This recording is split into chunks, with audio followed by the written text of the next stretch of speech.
ایک انصاری صحابی بیان کرتے ہیں کہ رسول اللہ صلی اللہ علیہ وسلم نے فرمایا، جو شخص مغرب اور صبح کے بعد 10 مرتبہ یہ کلمات کہے، لا الہ الا اللہ، اللہ کے سوا کوئی معبود برحق نہیں، وحدہ، وہ اکیلے ہیں، لا شریک لہ، اللہ کا کوئی شریک نہیں، لہ الملک، اللہ ہی کے لیے بادشاہت ہے، وَلَهُ الْحَمْدُ،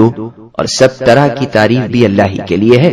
یحیی و یمیت، وہ زندہ کرتے اور مارتے ہیں، وَهُوَ عَلَى كُلِّ شَيْءٍ قَدِيرٌ، اور اللہ ہر اس کام کے سر انجام دینے پر پوری قدرت رکھتے ہیں جو اللہ کی شان شان ہے۔ تو اللہ تعالیٰ ایسے شخص کے لیے ایک محافظ دستہ بھیجتے ہیں جو صبح تک اس کی حفاظت کرتا ہے اور صبح سے شام تک حفاظت کرتا ہے۔ دیکھیے سنن نسائی الکبریٰ حدیث رقم 10399 اور عمل اليوم واللیلۃ للنسائی حدیث رقم 578۔